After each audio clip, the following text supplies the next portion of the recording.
ग्वार में आज देखिए 1% तक की मजबूती। ग्वारगम का वायदा 10,600 रुपए तो ग्वार सीड का वायदा 5,400 रुपए के करीब बंद। उत्पादन को लेकर अभी भी स्थिति साफ नहीं।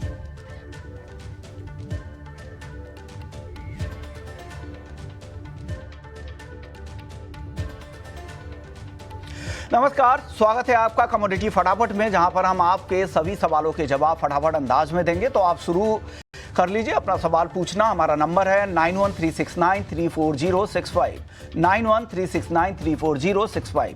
इस सवाल पे, इस नंबर पर अपने सवाल हमें व्हाट्सएप करें। अपना नाम, अपने शहर का नाम और कमोडिटी से जुड़े हुए सवाल आप भेजें। अगले आधे घंटे तक हम आपके सभी सवालों के जवाब देंगे।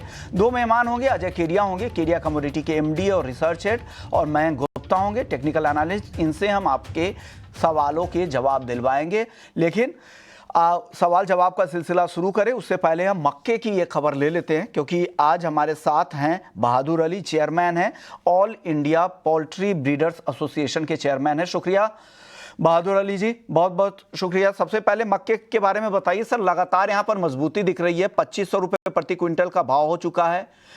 खेती भी अच्छी दिख रही है। पिछले साल से करीब 5.5% ज़्यादा एरिया, 87 लाख हेक्टेयर से ज़्यादा में इस बार बुआई हुई है। भाव भी एमएसपी के ऊपर है। क्या लग रहा है, क्यों इस तरह की तेजी दिख रही है और आगे किस तरफ जाते देख रहे हैं मक्के को आप? इंपोर्ट वुड बी रफली अबाउट।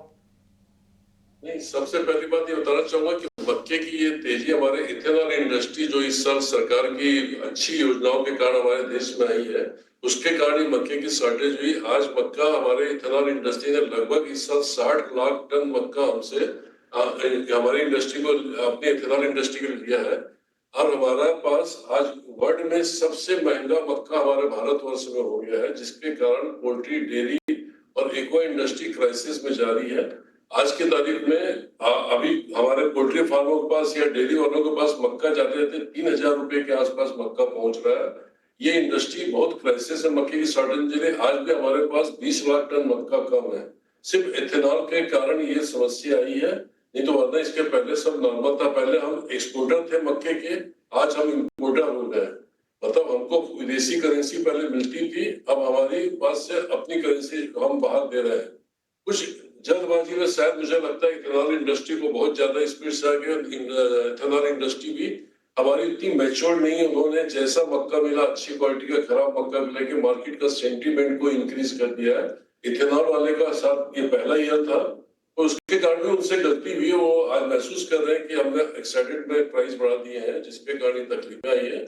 अब मैच्योर हो रहे हैं और मुझे लगता है कि इस साल प्राइस के कारण किसानों ने मक्के का उत्पादन बढ़ाया है, क्रॉप बढ़ी है। लेकिन आज भी मेरा ऐसा शंका है कि हमारे पास जितना इथेनॉल में मक्का लगने वाला है, जितना पोल्ट्री इंडस्ट्री को लगने वाला है, उतना मक्का नहीं है। सरकार को इंपोर्ट ही करना पड़ेगा।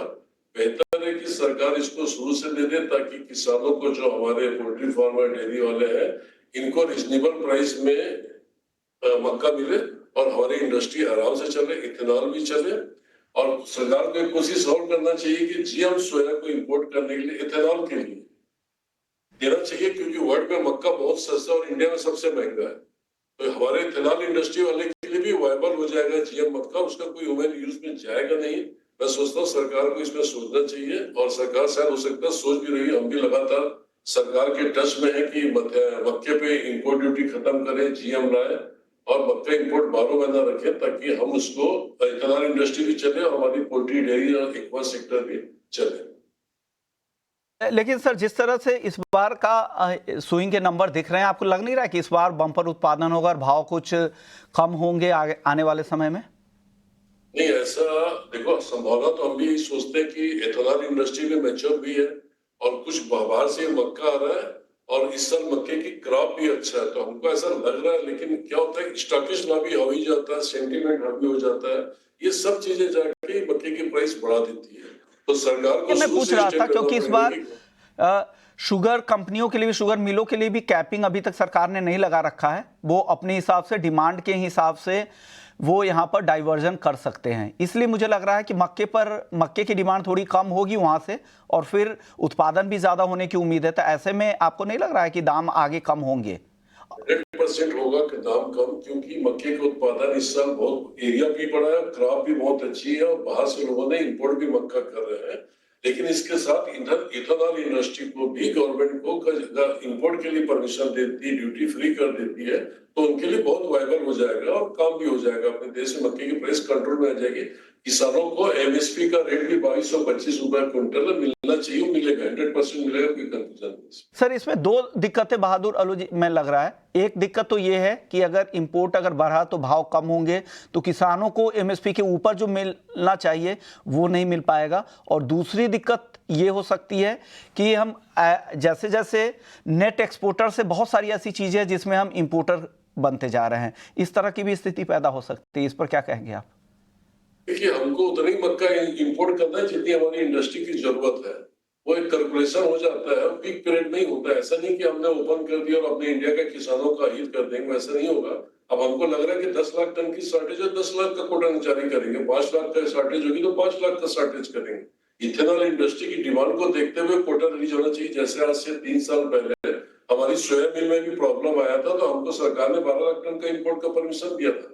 किसानों को कोई प्राइस डाउन नहीं हुआ, किसानों को एमएसपी प्राइस मिल गया और हमारा भी इंडस्ट्री सर्वाइव कर गई। तो गवर्नमेंट को प्लानिंग करना पड़ेगा और हम इसमें गवर्नमेंट को हर जगह से सपोर्ट करने के लिए तैयार है। बिल्कुल सही बात है सर, हर इंडस्ट्री चलनी चाहिए। आपकी भी पोल्ट्री इंडस्ट्री के लिए भी ज़रूरी है कि एक तय सीमा तक ही आप भी कॉस्ट को बेयर कर सकते हैं। शुक्रिया सर, आपने वक्त दिया हमें और समझाए कि स्थिति आप लोगों के लिए किस तरह से बदल रही है। चलिए आगे बढ़ते हैं। अब हम अपने सवाल जवाब का सिलसिला शुरू करते हैं। बहुत सारे दर्शक हैं जिनके सवाल आ चुके हैं। केडिया जी और मयंक गुप्ता जी दोनों मेहमान हमारे साथ बने हुए हैं। शुरुआत कर लेते हैं योगेश जी के सवाल से। नासिक से इन्होंने भेजा है, गोल्ड में क्या करना चाहिए? केडिया जी, गोल्ड में क्या सलाह देंगे योगेश जी को? करंट लेवल के आसपास 72,000 रुपए के आसपास क्या करने की सलाह दे रहे हैं इनको? नमस्कार विष्णु जी। नमस्कार सर। देखिए, सबसे पहले अगर हम देखें तो सितंबर मंथ रिमार्केबल मंथ होने वाला है। अब तक के 12 दिन हमने ऐसे देखे मार्केट सीमित दायरे में ट्रेड कर रहा है, ना 71,000 के नीचे जा पा रहा है, ना 72,200 के ऊपर सस्टेन कर पा रहा है। 18 तारीख से अगर हम देखें तो कहीं ना कहीं रेट कट की कंफर्मेशन मिल रही है। 0.25 तो हो सकता है, बट प्रोबेबिलिटी अब 0.5 की बनने लग गई है। मुझे लगता है आज भी मार्केट में पॉजिटिविटी रहेगी, लेकिन बार बार हम देख रहे हैं कि 72, 200, 250 के ऊपर सस्टेन नहीं कर पा रहा है। इसलिए बाय ऑन ड्रॉप की रणनीति बनाई है, जहां पे 71, 700, 750 के रेंज में आता लेके चलिए। 71,400 का स्टॉप लॉस लगाइए। 72, 250 तक का लेवल एक बार हमें लगता है कि दिखा सकता है। उसके ऊपर सस्टेन करता है तो हम एक नई तेजी मार्केट में आते हुए देखेंगे। बट पिछले 10-12 दिन में हमने 72,250 के ऊपर देखा नहीं, इसलिए टाइमिंग ये दायरे में ही ट्रेड करना चाहिए। चलिए अगले दर्शक का सवाल ले लेते हैं। अगले दर्शक हमारे साथ है करण नेगी हैं। चांदी खरीदना चाहिए क्या? क्या सलाह देंगे मयंक जी इनको? चांदी इनको खरीदना चाहिए या रुके? नमस्ते सर। नमस्ते सर, चांदी में जैसे कि आपने देखा होगा एक सीमित दायरे में काम कर रहा है। 83,000 से लेके 85,000 की रेंज में चल रहा है। मेरा मानना है कि अभी करंट भाव पे उनको सिल्वर खरीद के चलना चाहिए। आने वाले समय में 88,000 से लेके 90,000 तक के हम लेवल दे सकते हैं। तो ये व्यू आपका है। आप करण नेगी जी को क्या सलाह देंगे? केडिया जी, चांदी खरीदना चाहिए? आज तो अच्छी तेजी दिख रही है चांदी में।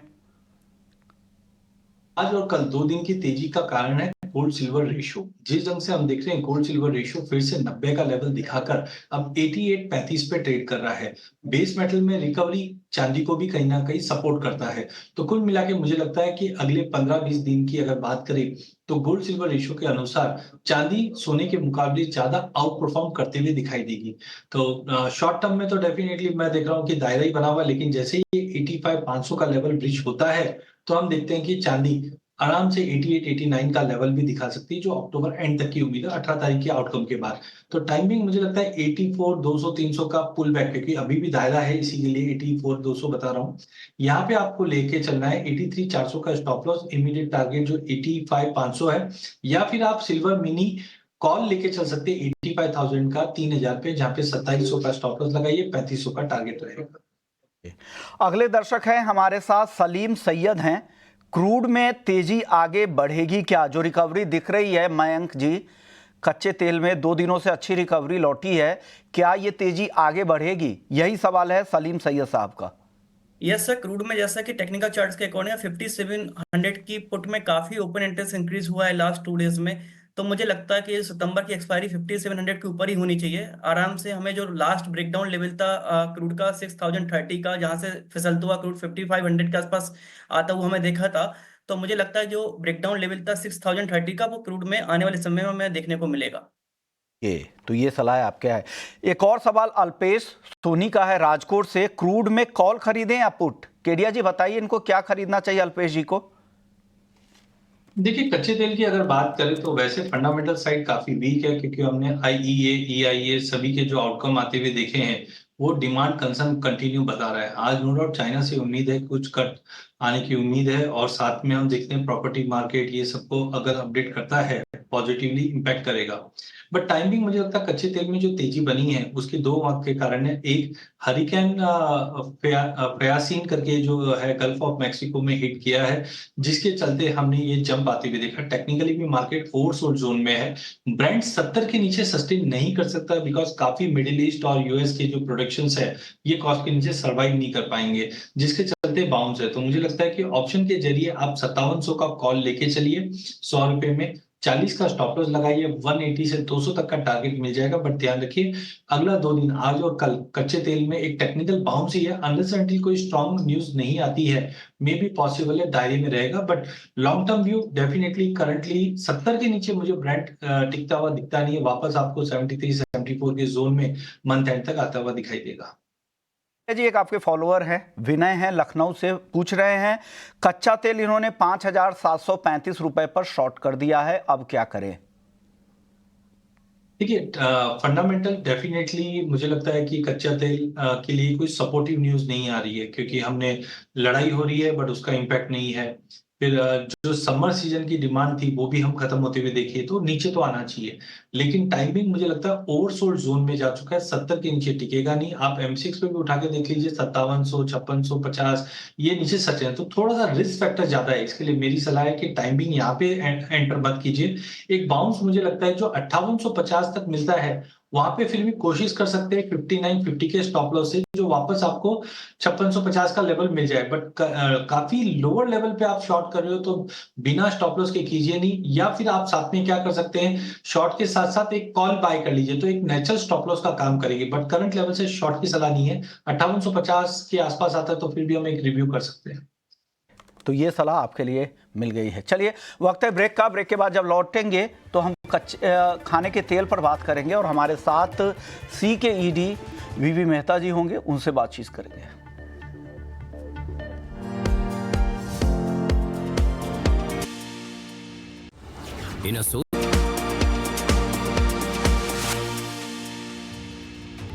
चलिए बात कर लेते हैं खाने के तेल की, और खाने के तेल में जो इंपोर्ट के जो नंबर आए हैं उस पर हम सबसे पहले बातचीत करेंगे। और बातचीत करने के लिए हमारे साथ वीवी मेहता साहब हैं।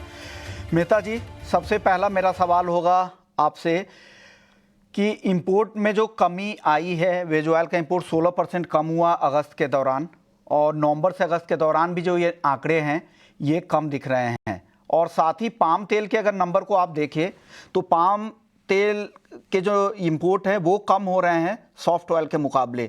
इस तरह के शिफ्ट से क्या संकेत मिल रहे हैं, क्या ट्रेंड देखने को मिल रहा है सर?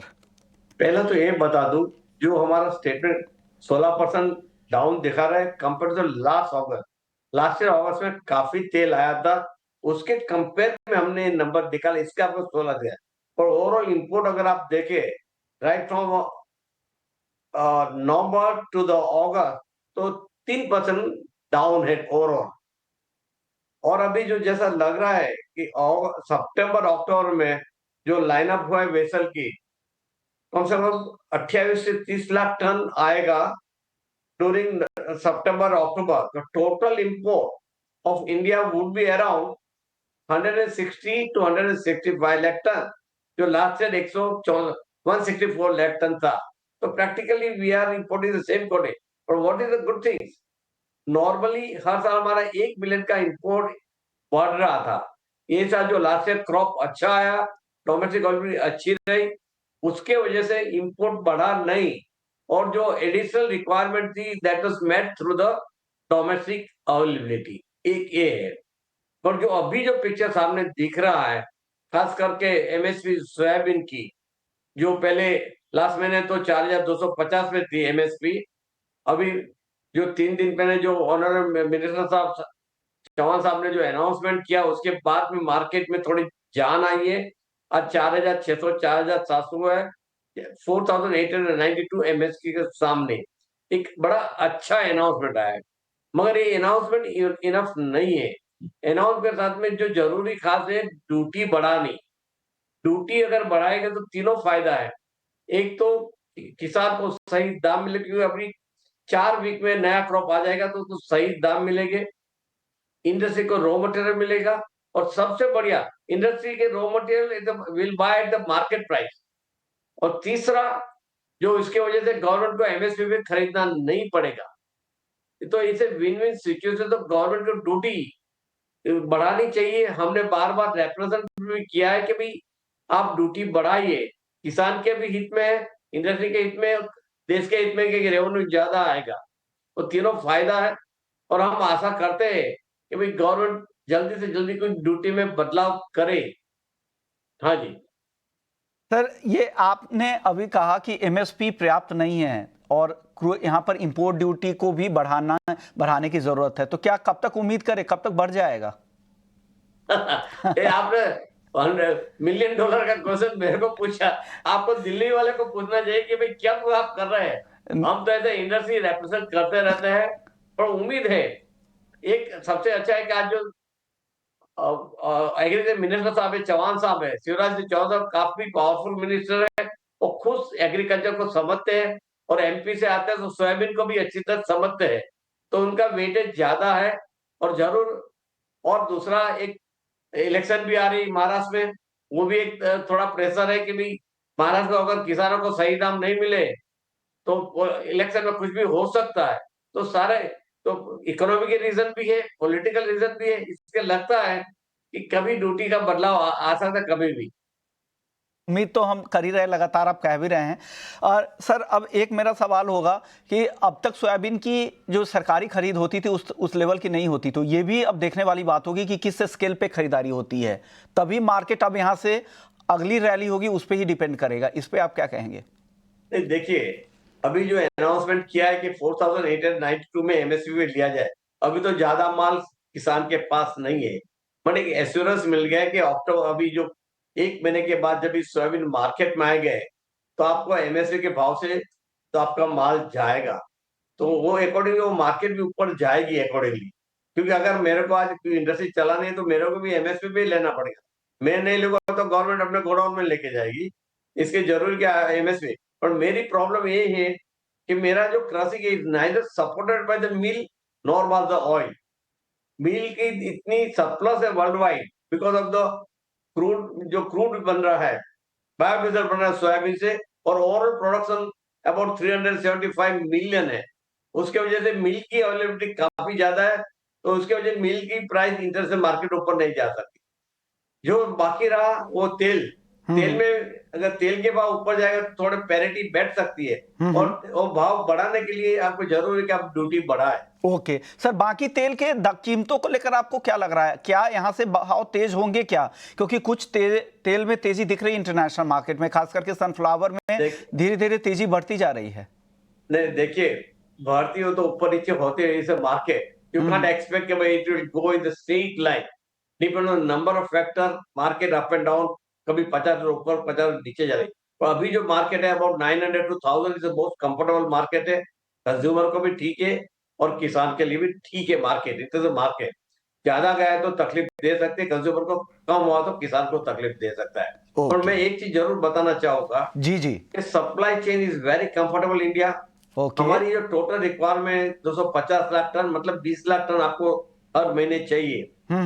अगले 2 महीने में हम कम से कम 30 लाख टन इंपोर्ट करेंगे। और कम से 10 से 15 लाख टन सीड का क्रश डोमेस्टिक होगा। तो 40-45 लाख टन अवेलेबिलिटी है।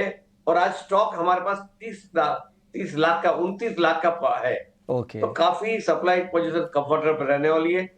तो त्योहारी सीजन को कुल मिलाकर कोई चिंता नहीं है? आपको यही लग रहा है कि त्योहारी सीजन में कोई चिंता करने की जरूरत नहीं है? 28 से 30 लाख के आसपास आपको लगता है कि 2 महीने जो इस सीजन है ऑयल सीजन है जो अक्टूबर तक का, सितंबर अक्टूबर में भी उतना इंपोर्ट हो जाएगा। तो कोई त्योहारी सीजन में आपको लग रहा है कि दाम यहाँ से नहीं बढ़ने वाले हैं, एक रेंज में रहेंगे, मार्केट है थोड़े बहुत ऊपर जा सकते हैं, लेकिन उस तरह की एक सब्सटेंशियल तेजी जो दिखती है मार्केट में वो तेजी नहीं दिखने वाली। शुक्रिया सर, आपने वक्त दिया हमें, वक्त कम है, कुछ दर्शक है उनके सवाल लेना जरूरी है। परवीन है पुणे से, हल्दी का भाव और नीचे जाएगा क्या, पूछ रहे हैं केडिया जी, छोटे छोटे जवाब दीजिएगा सर। देखिए हल्दी में मुझे लगता है एरिया अंडर कल्टीवेशन में ड्रॉप है तो ज्यादा वीकनेस नहीं लग रही है, जो गिरावट आई है वो एक रेंज में रहेगा, तो 13,400 13,500 की रेंज में लेके चलिए। प्राइसेस फिर से आपको 14,000 से 14,200 का लेवल दिखा देगा। महेश अग्रवाल है, गोल्ड में आज तेजी करे या मंदी, मयंक जी बताइए। सर गोल्ड में तेजी में ही रहना चाहिए, गोल्ड में कप एंड हैंडल पैटर्न का ब्रेकआउट है, कॉमेक्स में जो 2480 का वेल सस्टेन्ड है, कॉमेक्स में हम 2630 से लेके $2700 तक के टारगेट आने वाले समय में देख सकते हैं। और मेरा गोल्ड में एमसीएक्स का जो टारगेट 73,200 से लेके 73,500 तक का टारगेट हम आने वाले कुछ दिनों में देख सकते हैं। ओके, क्रिश है दिल्ली से, कॉपर में क्या करें, केडिया जी 10-10 सेकंड में बता दीजिए, 3-4 सवाल ले लेते हैं। इंट्राडे पोजिशनल दोनों ही बाय कीजिए, इमीडिएट टारगेट 806 का है, बट अगर हम वीकेंड तक की बात करें, अगले वीकेंड तक की, तो 820 तक के भी लेवल दिखा देगा। ओके, हितेश हैं उड़ीसा से, सोना चांदी दोनों में मेगा लॉट खरीदना चाह रहे हैं। सोना का तो आपने टारगेट बता दिया मयंक जी, चांदी का टारगेट एक बार फिर से बता दीजिए। सर चांदी भी इनको बाई करके चलना चाहिए, चांदी में 88,000 तक के टारगेट हमें शॉर्ट टर्म में देखने को मिलेंगे। ओके, परवीन है पुणे से, हल्दी पे इन्होंने सवाल पूछा था, अब नेचुरल गैस पे पूछ रहे हैं कि क्या बाई करे क्या, केडिया जी। 188 पे लीजिए, 184 का स्टॉप लॉस लगाइए, इमीडिएट टारगेट 196 है, बट आने वाले सेशन में हम 200 का भी लेवल क्रॉस करते हुए देखेंगे। ओके, केडिया जी आपके एक और फॉलोअर आ गए हैं, रमेश हैं रायचूर कर्नाटका से, और ये जाना कि गोल्ड सेल करें क्या आज इंट्राडे के लिए। बिल्कुल गोल्ड में सेल नहीं करना है, अगर 72 300 200 के ऊपर सस्टेन किया तो और बड़ी तेजी बनेगी, शॉर्ट बिल्कुल करके काम नहीं करना है। शुक्रिया केडिया जी और मयंक आपका, आप दोनों का, आप लोगों ने फटाफट से हमारे दर्शकों के तमाम सवालों के जवाब दिए। जो भी सवाल रह गए हैं फिर आगे के शोज में हम आपके इन सवालों के लेने की कोशिश करेंगे। तो कमोडिटी फटाफट को यहीं समेटते हैं, लेकिन बाकी खबरों के लिए आप बने रहिए हमारे साथ। नमस्कार।